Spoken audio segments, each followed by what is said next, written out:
എല്ലാവർക്കും നമസ്കാരം. ഞാനിപ്പോൾ ഇത് പറയുമ്പോൾ ചിലപ്പോൾ കുറേ ആൾക്കാർ എന്നെ വന്ന് പൊങ്കാല ഇട്ടെന്ന് വരാം. എന്നെ കുറ്റം പറഞ്ഞെന്ന് വരാം. അങ്ങനെ പല കാര്യങ്ങളും പറഞ്ഞെന്ന് വരാം. ചില ആൾക്കാർ സൈഡ് പറയുന്ന ആൾക്കാരും കാണും. പക്ഷെ ഇതിന് പറയാതിരിക്കാൻ വയ്യാത്തൊരവസ്ഥയിലാണ് ഞാനുള്ളത്. കാരണം വളരെ, വളരെ മോശം.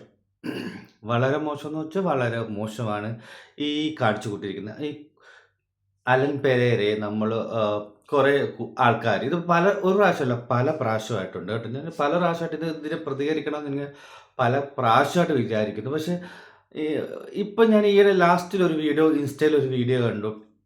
അലൻ പെരേര ഈ മതില് ചാടുന്ന ഇപ്പൊ ഞാൻ വീഡിയോ ഇടാനായിട്ട് പറ്റുന്നില്ല. മതില് ചാടുന്ന കുറെ ഏതോ ഒരു കോളേജിലോ എവിടെയോ ഒരു ഫംഗ്ഷന് വിളിച്ചിട്ട് പുള്ളിയെ എന്തൊക്കെയോ പറഞ്ഞ് പിള്ളേരെല്ലാം കൂടെ കൂക്കി വിളിച്ചിട്ട് പുള്ളി ദേഷ്യപ്പെടുന്നുമുണ്ട്. മതില് ചാടി ഓടി രക്ഷപ്പെടാൻ പോകുന്നതൊക്കെ കാണിക്കുന്നുണ്ട്.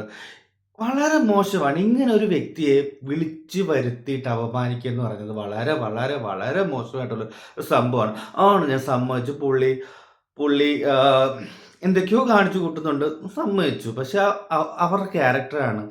ആ പുള്ളി കാണിക്കുന്ന ക്യാരക്ടറാണ്. പുള്ളി ആരെയും ഉപദ്രവിക്കാൻ പോകുന്നില്ല. അങ്ങോട്ട് ആരെയും ഉപദ്രവിക്കാൻ പോണമെന്നില്ല. പക്ഷെ വെറുപ്പിക്കുന്ന വീഡിയോസും അല്ലെ വെറുപ്പിക്കുന്ന പരിപാടിയൊക്കെ കാണിക്കുന്നുണ്ട്. ഇല്ലെന്ന് ഞാൻ പറയുന്നില്ല. എന്ന് വിചാരിച്ചിട്ട് പുള്ളി ഒരു പൊട്ടനെ പോലെ ഒരു ഒരു ഒരു ഒരു ഒരു വിലയും കൊടുക്കാതെ പുള്ളി ഇങ്ങനെ അപമാനിക്കുന്ന നിങ്ങളൊക്കെ സത്യം പറഞ്ഞ ഒരു മനുഷ്യരാണോ എന്ന് എനിക്ക് ഡൗട്ടുണ്ട് കേട്ടോ. സത്യം പറഞ്ഞാൽ ഭയങ്കരമായിട്ട് ഖേദമുണ്ട്.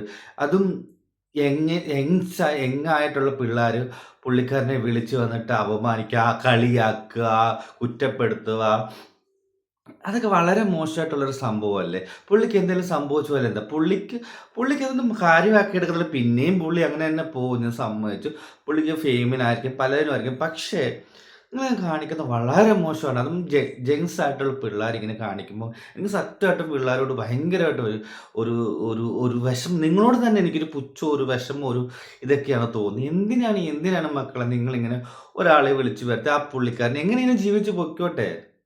നിങ്ങൾക്ക് ആർക്കും ഒരു ഉപദ്രവത്തിനും ഒന്നിനും ആ പുള്ളിക്കാരൻ വരുന്നില്ല. അപ്പം പുള്ളി എന്തിനിങ്ങനെ വിളിച്ചു വരുത്തി അപമാനിക്കേണ്ട ആവശ്യമുണ്ടോ? പാവം കിട്ടും. വളരെ പാവം കിട്ടുന്ന ഒരു സംഭവമാണ് നിങ്ങളെല്ലാം കാണിച്ചത്. ഇപ്പൊ പുതിയത് മാത്രമല്ല, പണ്ടത്തെ കുറേ വീഡിയോസിൽ ഞാൻ പുള്ളി അതിന് വേണ്ടി നിന്ന് കൊടുക്കുന്നുണ്ടായിരിക്കും, സമ്മതിച്ചു. പക്ഷെ എന്നാലും ഇങ്ങനെ വിളിച്ചു വരുത്തിയിട്ട് എന്തേലും ഒരു കാണിക്കുമ്പോൾ നിങ്ങൾ ആ പുറത്ത് കയറുന്നത് അത് വളരെ മോശം. നമുക്ക് തന്നെ പറയാം, നമ്മളെ ഒരാൾ അപമാനിച്ച് നമ്മളെ ഒരാൾ നാണം കെട്ട എന്നെയൊക്കെ ഒരു നാണം കെടുത്ത് എനിക്ക് ഭയങ്കരമായിട്ട് വിഷമവും ഫീലിംഗ് വരും. ആത്മഹത്യ ചെയ്യാനൊക്കെ ഫീലിംഗ് വരുന്ന രീതിയിലുള്ള സംഭവങ്ങളൊക്കെയാണ് തോന്നുക. പക്ഷെ അങ്ങനൊന്നും ചെയ്യരുത്. പുള്ളിക്ക് എന്തെങ്കിലും സംഭവിച്ചാലോ വളരെ മോശമാണ്. നിങ്ങളോടായിട്ട് ഞാൻ പറയും, ഇനിയുള്ള ആൾക്കാരെങ്കിലും നിങ്ങൾ വിളിക്കരുത്. പുള്ളിക്ക് നിങ്ങൾക്ക് അപമാനിക്കാനാണ്. എന്തിനാണ് പുള്ളിയുടെ ക്യാരക്ടർ നിങ്ങൾക്കറിയാം. പുള്ളി ഏത് രീതിയിലാണെന്നുള്ളത് അറിയാം. നിങ്ങൾ എന്തിനാണ് ആ പുള്ളിക്കാരനെ വിളിച്ചു വരുത്തുന്നത്? പുള്ളിയെ വിളിക്കുക. എത്രയോ ആൾക്കാരുണ്ട്. എത്രയോ കുറച്ച് നക്കാപ്പിച്ച കൊടുക്കാൻ വേണ്ടിയിട്ടല്ലേ, പൈസയുടെ നക്കാപ്പിച്ച കൊടുത്ത് ഒഴിവാക്കാൻ വേണ്ടിയിട്ടല്ലേ നിങ്ങൾ. അല്ല പിന്നെ നിങ്ങൾക്ക് വലിയ വലിയ ആൾക്കാരെ വിളിച്ച് പൈസ ഉണ്ടെങ്കിൽ നിങ്ങൾ വലിയ വലിയ ആൾക്കാരെ വിളിക്കുന്നത്. പൈസ കൊടുക്കാതെ ഒഴിവാക്കാൻ വേണ്ടിയിട്ടുള്ള പരിപാടിയായിരിക്കാം ഇത്. ദൈവത്തെ ഓർത്ത് അദ്ദേഹത്തെ വിളിക്കരുത്. വിളിക്കാണ്ട് നിങ്ങളിഷ്ടമുള്ള വേറെ നല്ല ആൾക്കാരെ, വിവരമുള്ള അങ്ങനെയുള്ള ആൾക്കാരെ വിളിച്ചു. എന്തിനാണ് അദ്ദേഹത്തെ വിളിച്ചിട്ട് ഇങ്ങനെ അപമാനിക്കുന്നത്? ഞാൻ നല്ലതാണെന്നൊന്നും പറയുന്നില്ല, പുള്ളിക്കാരൻ നല്ലതാണെന്നോ ഒന്നും ഞാൻ പറയാം. പക്ഷെ ഒരാളെ വിളിച്ചു വരുത്തി ഇങ്ങനെ അപമാനിക്കുക എന്ന് വെച്ചാൽ വളരെ മോശമായിട്ടുള്ള ഒരു സംഭവമാണ്. ഇനി അത് ആവർത്തിക്കരുത് പ്ലീസ്. ഇത്രേ എനിക്ക് പറയാനുള്ളൂ. Thank you.